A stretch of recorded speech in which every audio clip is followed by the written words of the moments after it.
Hello guys, welcome to the Ivy Tutors for Online Education. Please do subscribe and press the bell icon for more exciting videos. बिस्मिल्लाहिर्रहमानिर्रहीम। अब हम लोग start करने लगे हैं exercise number 5.1 इस question number 1। बिल्कुल आसान तरीन एक्सरसाइज है और उसका सबसे पहला क्वेश्चन बहुत ज़्यादा ही आसान है। हम लोगों ने इसमें करना क्या है, सिर्फ इनमें से जो कॉमन निकलता है उसके अलग करके लिख देना है।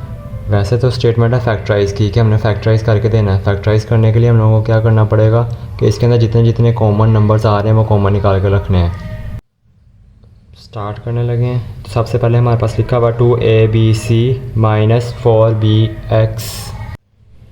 2abc लिख लिया। अब उसके बाद लिखेंगे 4abx प्लस 2abd।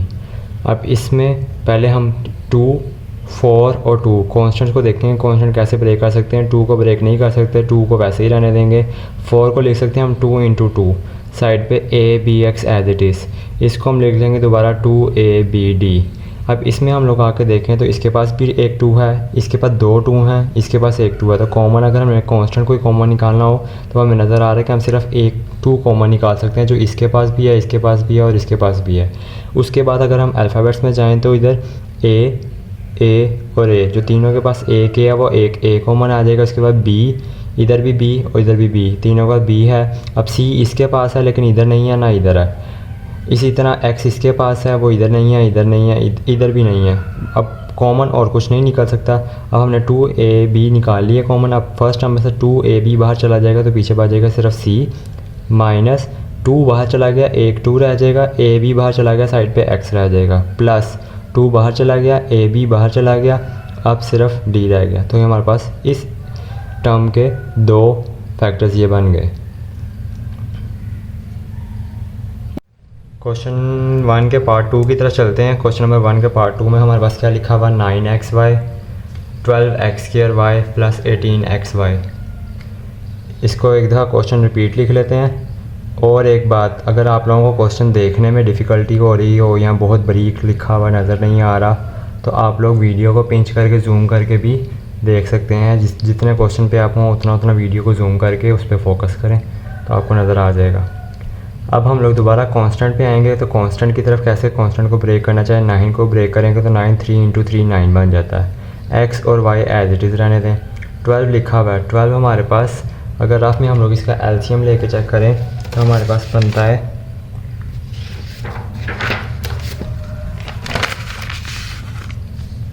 12 है हमारे पास। तो उसके लिए हम क्या करेंगे, 2 6 ज़ा 12, 2 3 ज़ा 6, 3 1 ज़ा 3, तो 2 मल्टीप्लाई 2 मल्टीप्लाई 3। तो हम इसके 12 की जगह पे लिख सकते हैं 2 मल्टीप्लाई 2 मल्टीप्लाई 3। अब x 2 टाइम्स है तो मैं इसको x इंटू एक्स साइड पे y लिख लूँगा, प्लस इसी तरह 18 का अगर मैं एलसीएम लूँ तो 2 9 ज़ा 18 होता है, तो 9 को आगे ब्रेक कर लो, 3 इंटू 3 वाई स्क्वायर है तो y को भी 2 टाइम्स ब्रेक कर लिया। अब हम इसमें आए तो हमारे पास एक 3 है जो इधर भी है, इधर भी है, इधर भी है, तो एक 3 कॉमन बाहर निकल आएगा। नेक्स्ट 3 इसके पास है लेकिन इसके पास तो एक ही 3 था, वो हमने कॉमन ले लिया, यानी और 3 कॉमन नहीं आ सकता। अब यहाँ से कांस्टेंट ख़त्म हो गया तो हमें बाकी कांस्टेंट चेक करने की भी ज़रूरत नहीं है कि बाकी से कांस्टेंट कितने हैं क्या नहीं है। जब इसके पास नहीं है तो बाकी के पास हो तो भी कॉमन हम नहीं निकाल सकते, क्योंकि कॉमन निकालने के लिए ज़रूरी है कि तीनों के पास होना चाहिए। अगला x और y है, इसके पास है, इसके पास भी है, इसके पास x नहीं है, y है। तो अगर हमने कॉमन निकालना तो हम सिर्फ क्या निकाल सकते हैं, y, जो इसके पास भी है, इसके पास भी है और इसके पास भी है। अब पीछे देखें तो क्या बच गया, 3 और x, क्योंकि 3 और y बाहर चला गया, 3 और x बच गया, वो इधर लिख दिया, माइनस 2 2 ज़ा 4, 3 बाहर चला गया और y बाहर चला गया, 2x से वो 2x वहीं पे बच जाएंगे, प्लस 3 एक बाहर चला गया, 2 3 ज़ा 6 बचा, वो 6 लिखेंगे, एक y बाहर चला गया और एक y बच गया, वो लिख देंगे। तो ये हमारे पास 2 फैक्टर्स बन गए इस इक्वेशन के। अब पार्ट 3 करने लगे हैं। पार्ट 3 देखें, उसमें क्वेश्चन को दोबारा लिख लें। क्वेश्चन दोबारा लिखेंगे तो हम कॉन्स्टेंट्स को ब्रेक करें तो यहाँ पे हमारे पास बनेगा डायरेक्ट -3 ही है, -3 ही रहने दें। x को ब्रेक कर लें, x इंटू एक्स साथ y, -3x वैसे ही रहेगा, प्लस 9 को ब्रेक कर लें, 3 इंटू 3 आगे x और y 2 टाइम्स है, इसको y लिख लें 2 दफ़ा अलग अलग, अब आगे देखें तो इसके पास 3 है, इसके पास भी 3 है, इसके पास भी 3 है, तो 3 कॉमन निकल आएगा। x इसके पास भी है, इसके पास भी है, इसके पास भी है, x भी कॉमन निकल आएगा। y इसके पास है लेकिन इसके पास नहीं है, इसके पास है लेकिन जब इसके पास नहीं है तो हम कॉमन नहीं लिख सकते। अब पीछे बचता है एक माइनस का साइन, माइनस का साइन इधर भी है, इधर भी है, लेकिन इधर नहीं है। तो आपकी मर्ज़ी है, आपने माइनस का साइन कॉमन निकालना है तो निकालना, नहीं भी निकालते तो भी क्वेश्चन ठीक होगा। अब माइनस का साइन मैंने कॉमन लिख लिया, तो -3x बाहर चल जाएगा, पीछे बचेगा पहली टर्म में xy। यहाँ से -3x बाहर चला गया, यानी ये जो पूरी वैल्यू थी ये पूरी की पूरी बाहर चली गई, तो इसकी जगह पे आ जाएगा +1। अब जहाँ पे यहाँ से हमने -3x कॉमन निकाली तो पीछे हमारे पास बचा xy। -3x जब पूरा बाहर चला जाएगा तो इधर उसकी जगह पे लिख देंगे 1, माइनस भी बाहर चला गया तो साइन प्लस का। अब यहाँ पे जब हमने माइनस बाहर कॉमन ले लिया है तो साइन प्लस का है, तो वो साइन चेंज हो जाएगा माइनस में, 3 बाहर चला गया, x भी बाहर चला गया, तो पीछे बचेगा 1 3 7 y²। और ये दोनों इसके फैक्टर्स बन गए इस एक्सप्रेशन के। अब हम स्टार्ट करने लगे हैं क्वेश्चन नंबर 4। क्वेश्चन नंबर 4 में भी एक दफ़ा दोबारा रिपीट क्वेश्चन लिख लेंगे। 10a² b³ c -20a³ b c²। यहाँ पे आके फिर से हम लोग दोबारा कॉन्स्टेंट्स को हमको करेंगे कि कॉन्स्टेंट कहाँ कहाँ हम लोग सेपरेट कर सकते हैं। सबसे पहले 5, फिर a, b² लिखा हुआ है, इसको मैं b.b लिख लेता हूँ, c³ लिखा है उसको c.c लिख लेता हूँ कि 3 है तो 3 दफ़ा c, -10 लिखना था 5 × 10। अब a² है उसको a.a, आगे b³ है उसको 3 टाइम्स b अलग अलग करके लिख लेता हूँ, आगे सिंगल c है और सिंगल c लिख लूँगा, माइनस। अब 20 है, 20 को मैं लिख लेता हूँ 5 × 4, 5 4 20, 3 टाइम्स a है तो 3 times a, single time b है b सिंगल, और आगे c 2 टाइम है तो मैंने इसको c 2 दफ़ा लिख लिया। अब यहाँ पे हम नोट करें तो 5 इसके पास भी है, इसके पास भी है, इसके पास भी है, तो मैं 5 सबसे कॉमन ले लेता हूँ। उसके बाद a के इसके पास है, इधर भी a है उधर भी है, तो मैं एक a भी कॉमन ले लेता हूँ। इधर 2 भी हैं, इधर 3 भी हैं, इधर 1 भी है, तो कॉमन निकालना हो तो 1 भी कॉमन निकलेगा।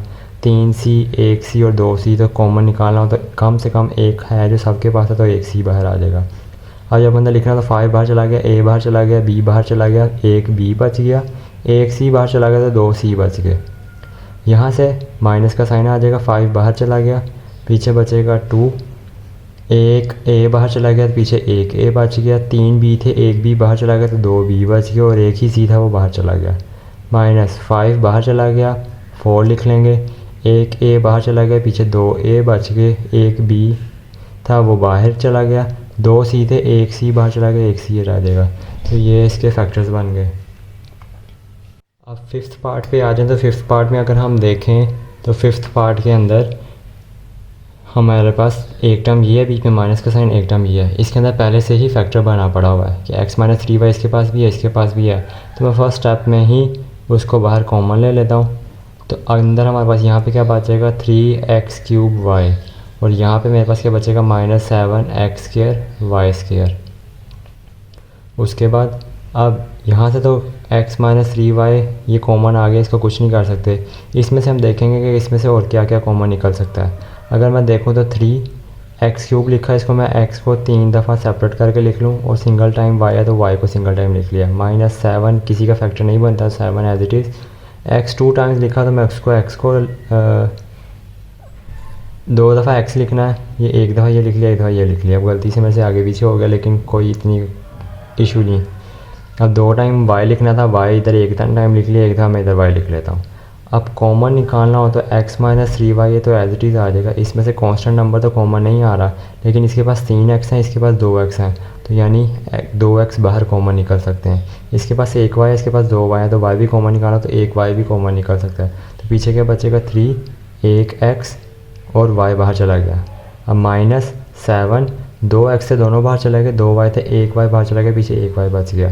तो हम इसको अरेंज करके लिखना चाहूँ तो x² y, x - 3y, 3x - 7y, तो ये इस एक्सप्रेशन के ये फैक्टर्स बन गए, 3 फैक्टर्स इसके बन गए।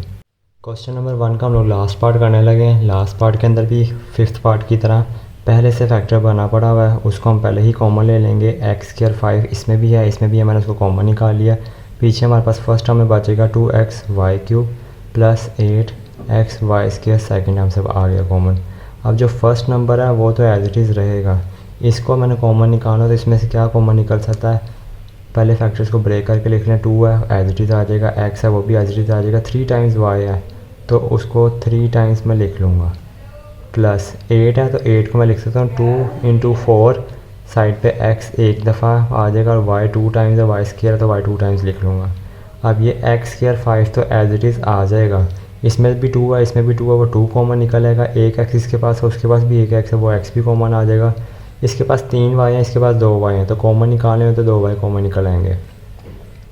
अब यहाँ पे हमारे पास क्या बचेगा, 2x और 2y बाहर चला गया, सिर्फ एक y बचेगा, प्लस 2 बाहर चला गया तो रहेगा 4, एक ही x था वो भी बाहर चला गया, 2 y थे वो दोनों बाहर चला गया, तो ये बच गया।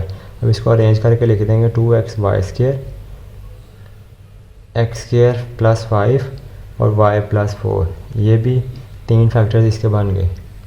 अगर आपको वीडियो में कुछ भी पसंद आया हो तो वीडियो को ज़रूर लाइक करें, चैनल को सब्सक्राइब करें, और कमेंट सेक्शन में अगर आपको कुछ भी पूछना है तो आप कमेंट सेक्शन में भी पूछ सकते हैं, और चैनल के बायो में व्हाट्सएप नंबर है, वहाँ पे भी आप कुछ भी पूछ सकते हैं। अल्लाह हाफिज़।